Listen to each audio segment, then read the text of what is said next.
Run, river, run, run through the hills. Run, river, run to the sea. Run, river, run to your place beneath the sun. Run, river, run over me. Run through the land you run. This is Jan Lewis. Welcome to be my guest today. We have John Trexler, and he is the author of Tower Hill, The First 25 Years, Selective Memories of a Benign Dictator. And if you could zero in on this book cover, Paul, this is absolutely beautiful. Did you select the cover, John? No, the editor did. The editor did. Did you get an okay on it? Did they let you see it first before they... Well, it's a portrait that was taken of me after I retired. Yeah. And it's hanging on the wall at the entrance of Tower Hill, because I'm the founding director. You were the founding director. Now, you said it was 31 years ago that it began. Correct. Okay. Yep. And you came on board 28 years ago, right? No, I came on board in '84. Yeah. So, however many years that, 33 years or so ago. Mm-hmm. You know, I was a superintendent of horticulture at a large county park system in New Jersey before I came to Worcester. And I was hired as the executive director of the Worcester County Horticultural Society in April of 1984, with the goal of helping them find a property on which to build a public garden. And then once the land was found, I was to guide them through a master planning process. Mm. Did you enjoy it? I loved it, yeah. No, I was 34 or 32 rather, when I was hired, and now I'm 66. But I was 32. I was very young, and to think, and the Horticultural Society is the third oldest society of its type in the United States. It always had a very fine reputation. So to become the executive director at age 32 of this sort of august institution was thrilling, and that they felt confident when they hired me that I could see them through what turned out to be an extremely ambitious project. What did you study before you went on board with them? Were you in college? Did you study horticulture in college? Well, in the book, I tell a story of my early life, how I first discovered, what a plant was, and then eventually how I found out what a garden was, and other little life lessons until I was 17 years old, and it was time to go to college. And in 1969, you either went to college or you went to war. Right. And my father, who was a naval officer, he did not want either one of his sons, because he knew too much about the war. Yeah. And he didn't want either one of his sons to go to war. So, and I was planning on going to college no matter what, and I wanted to be an architect. And I can tell you, I was rejected by 7 of the finest architectural schools in the United States because I have absolutely no math aptitude. Neither do I. So I got rejected. So I desperately went to my guidance counselor, and he said, well, you're not going to be an architect. What else do you like? Yeah. I said, well, I like to garden. And he said, oh, horticulture. And I said, what? He said, gardening is horticulture. So he told me about a school in Pennsylvania, handed me the course outline, told me to read it, told me to come back the next day and give him my impression. And I read it, and I couldn't stop reading it. I was so enthralled by it. And you were only 18, right? At that point, I was 17. Oh, jeez. So he said, "What'd you think?" And I said, "I'd love to go there." And he picked up the phone, called the college, and they accepted me over the phone. What college was it? It's now Delaware Valley University. Down south? No, it's in Doylestown, Pennsylvania. That's still far from this area. Yeah. Well, at that point, at that point I was living in Rhode Island, but yes, it was a distance. So they accepted me over the phone. Well, you got lucky. I did, and that was sort of their philosophy. Yeah. They'd give anybody a chance. And the first year is grueling. And if you can get through the first year, Yeah. you're going to make it through the remaining 3 years. So I enjoyed all the study, and then of course you have to make a decision on a career choice. Yeah. And I didn't like any of the career choices that they were suggesting. Golf course superintendent, Oh, yeah. nurseryman, florist. Right. A great long list, but none of it appealed to me. And then I discovered public horticulture. Yeah. I started working in a state park, and my job was then to restore gardens. It was a very, very fancy estate that the state of New Jersey owned, but it was in pretty much, the gardens were in ruin. So along with a team of people, I got to restore this garden. And through that, I learned about architecture, I learned about garden design, I learned about plant identification. I learned all these things that interested me. Yeah. And from that point, from that sort of collection of skills, I was then sort of very marketable, and it was with those skills that got me the job in Worcester. How did they find you? How'd you find them? Well, it's a funny story.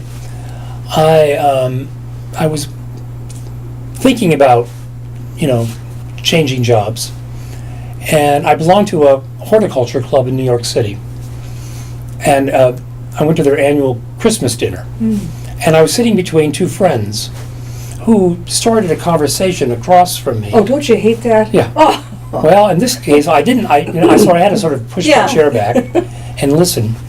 And they were talking about a job at the Worcester County Horticultural Society, and being the executive director, and about my successor or my predecessor, who was leaving, who went to Longwood Gardens in Pennsylvania. He couldn't have been there very long. He was there 6 months. What happened? He started the job in Worcester, Yeah. and then he got headhunted by Longwood Gardens. I don't know if you know Longwood No, Gardens. where are they? It's in Kennett Square, Pennsylvania.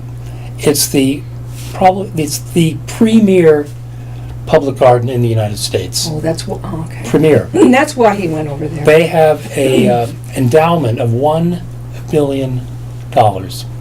It was a DuPont property, Yeah. and it's one of the most glorious gardens on the face of the earth. So that's where he went. Yeah.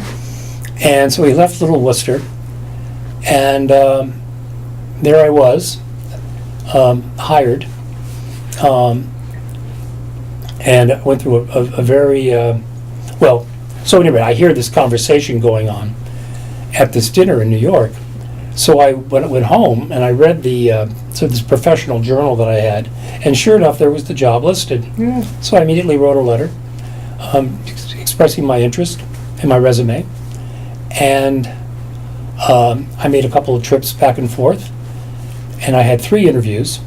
3. They made you come back 3 times. 3 times. You back and forth 3 times? Back and forth 3 times. You must have really wanted that job. Fortunately, I had friends who lived close, Yeah. so I was able to stay with them. And so I was told to start on April 16th. They were told right then and there, this is when you're starting. This is when you're starting. Once I was hired, Yeah. they said, please, start Monday, April 16th at 8:30. So I had gotten an apartment Yeah. Nearby. I mean, just a short walking distance. And I got in my suit and tie and got to work. I got there at 8:25, and the door was locked. And I'm thinking, geez, what's going on? So I went around to the front door. The first door I'd gone to was the main was the main public entry. Front doors were these, this is 30 Elm Street. It was a very, very fancy building. Where there are 3 sets of doors. They were all locked. Went around the back. That door was locked. Went back to the main public entrance. It was still locked. And I'm standing there scratching my head thinking, like, what the heck is going on? Yeah.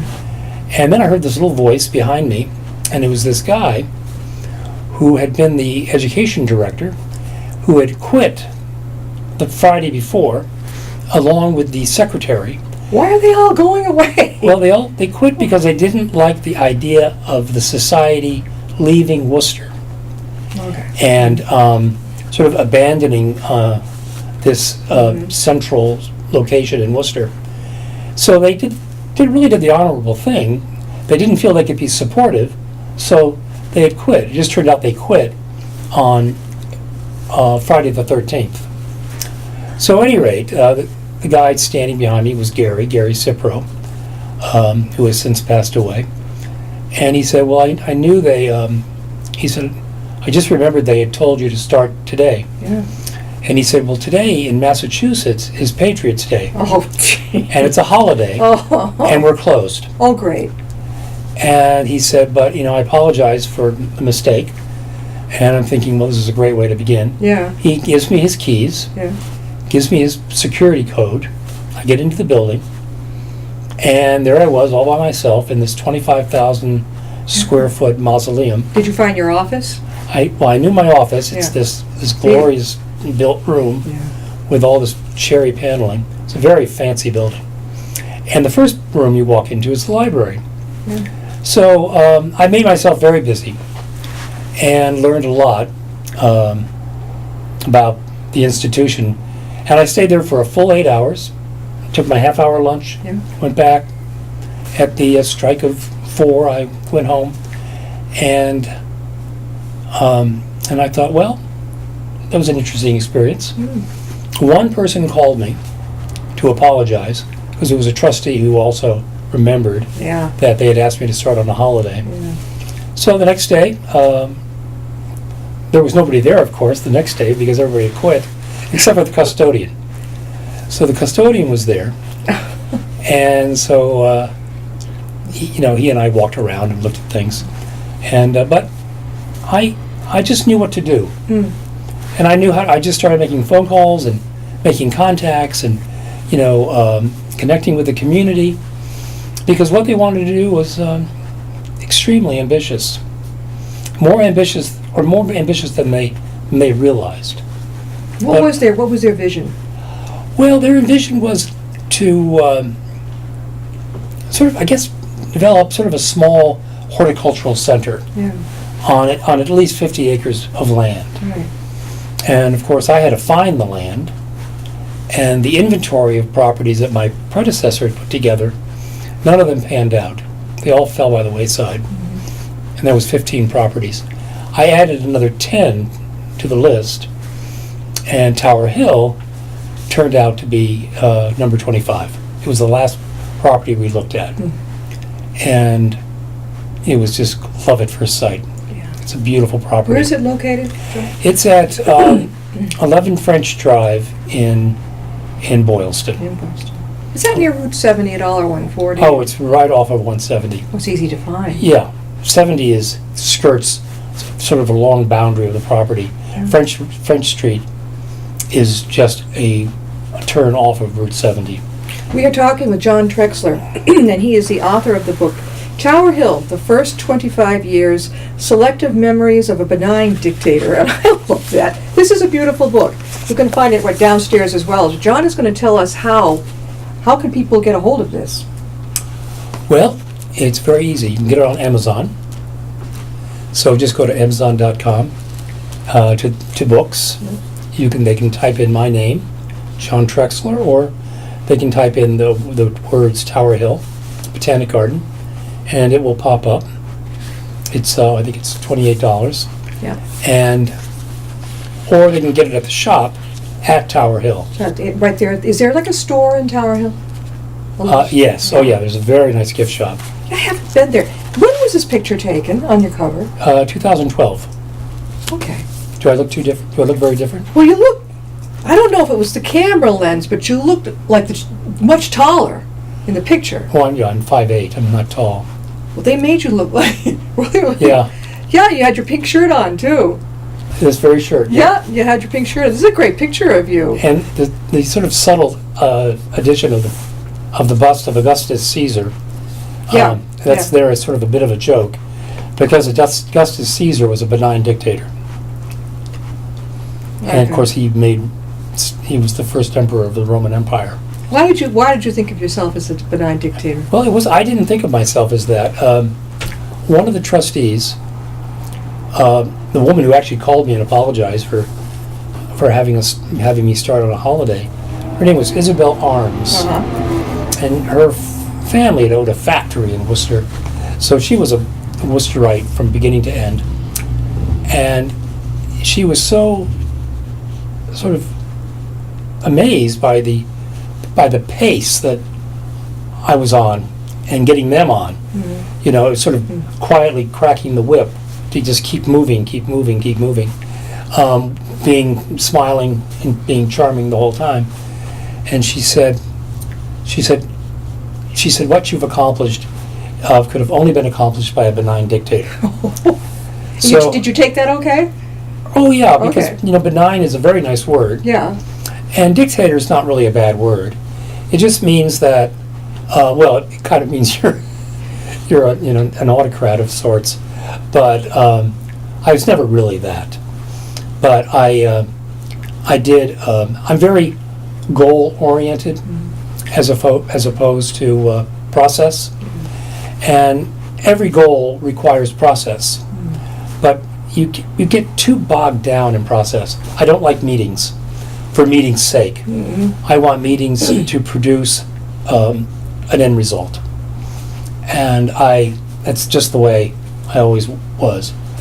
And that is it's sort of unusual in the world of not-for-profit, museums, because they just love going to meetings. And I hate going to meetings unless the meeting is going to produce some kind of positive outcome. We are very similar. Yeah. Very. So Do you start doodling if it gets to be too crazy? no, I don't doodle. I just try to move things along. Yeah.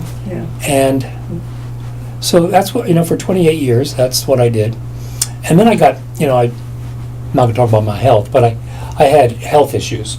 I had rheumatoid arthritis, and I just had run out of steam and could not keep up this pace any longer. And if I couldn't keep up the pace, I didn't feel I was doing right for them. So I retired at age 60. I guess at age 60. But see, by these standards today, that's young. What are you doing now? Enjoying retirement.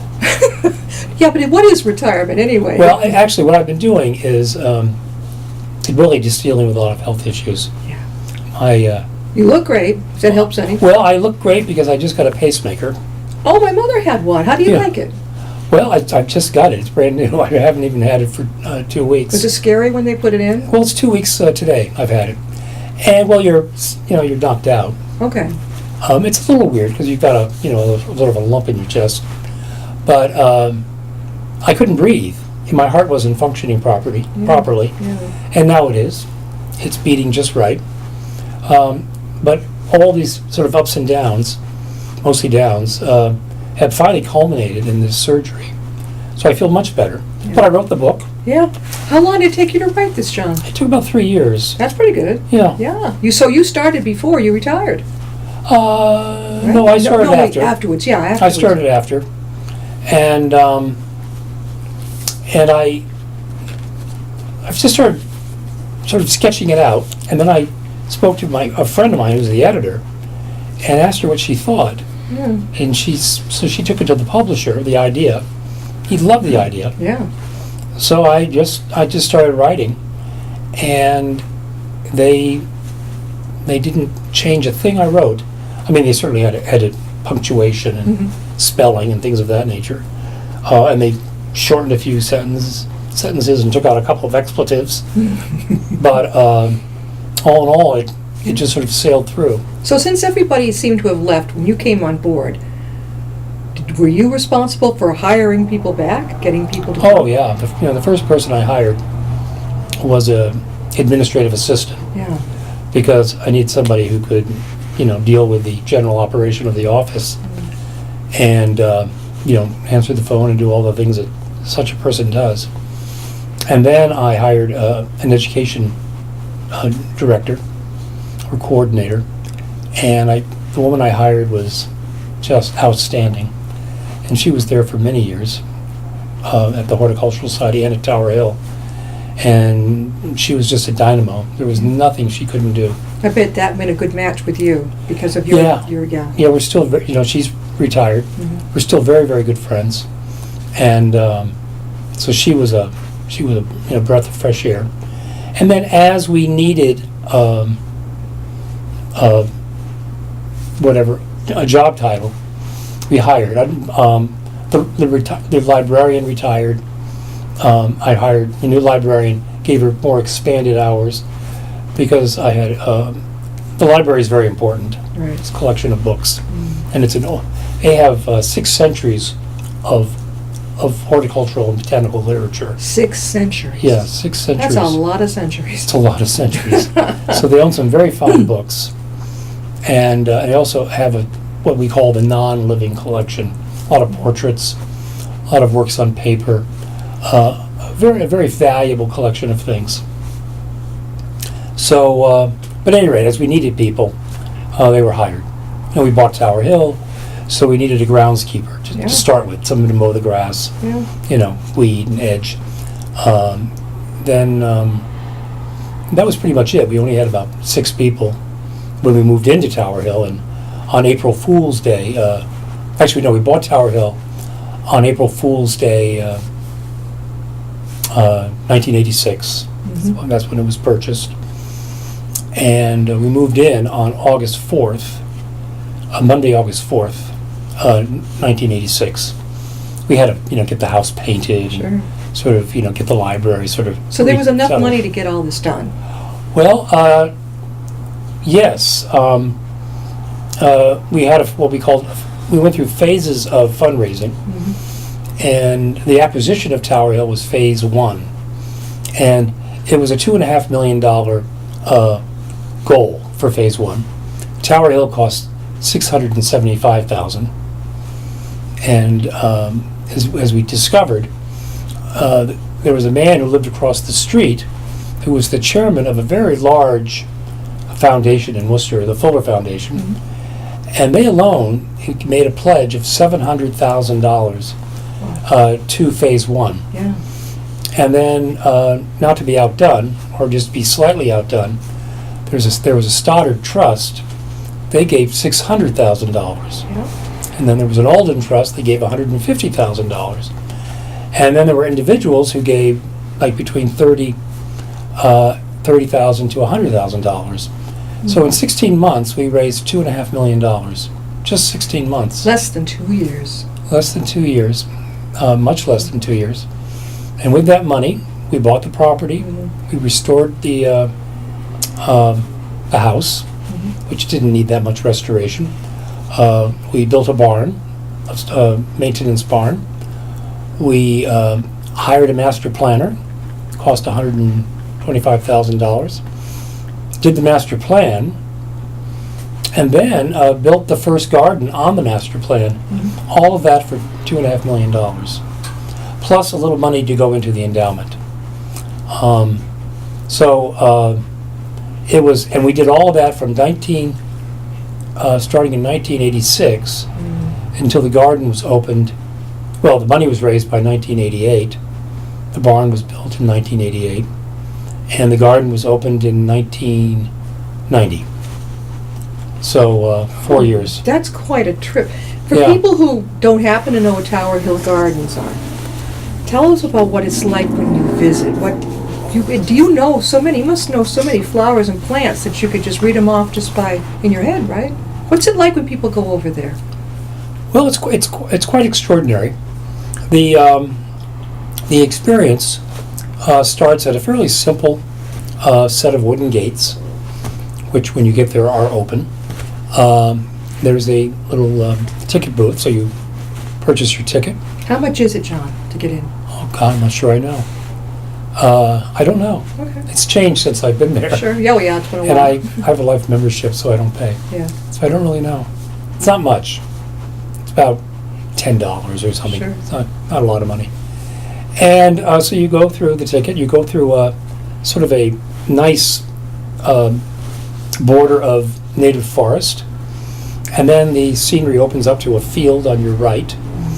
And then you see an orchard right in front of you. It's a very significant orchard that the society has actually sort of maintained and kept since the 1950s, but not at Tower Hill.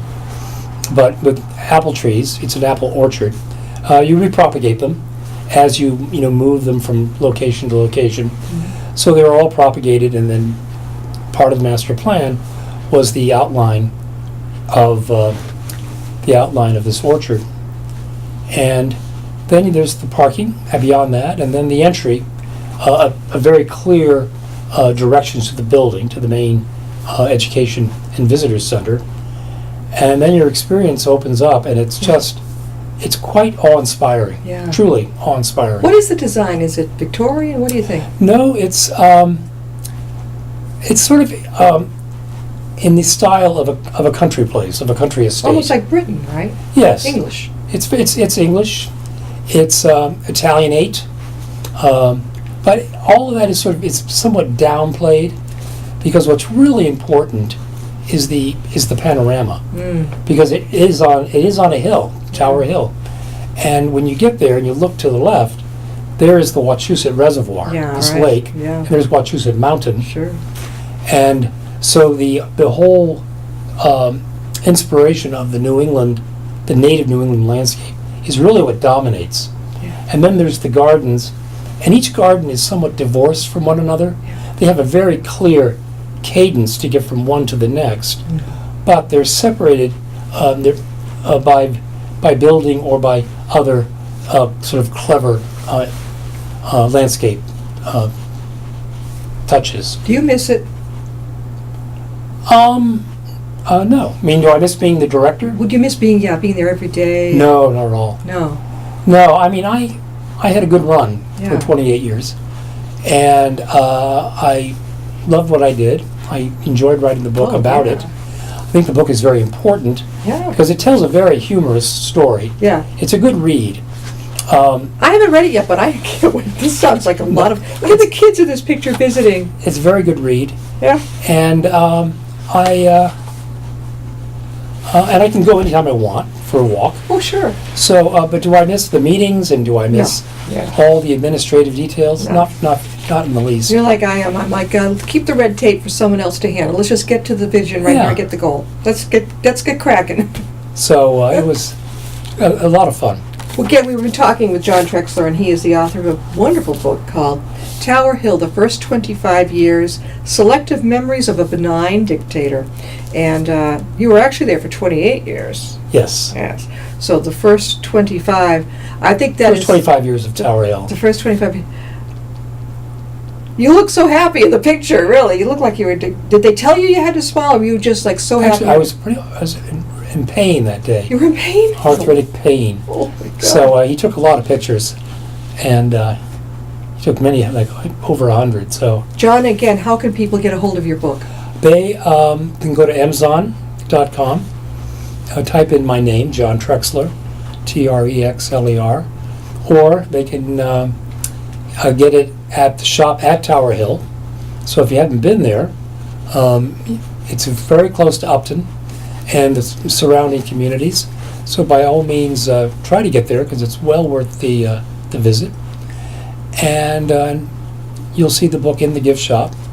And it's a fun book, and I've gotten great reviews for it. And there'll also be a copy downstairs for our author's wall. You can come on down, check it out. So there's another venue to look at his work. Have you any more books coming?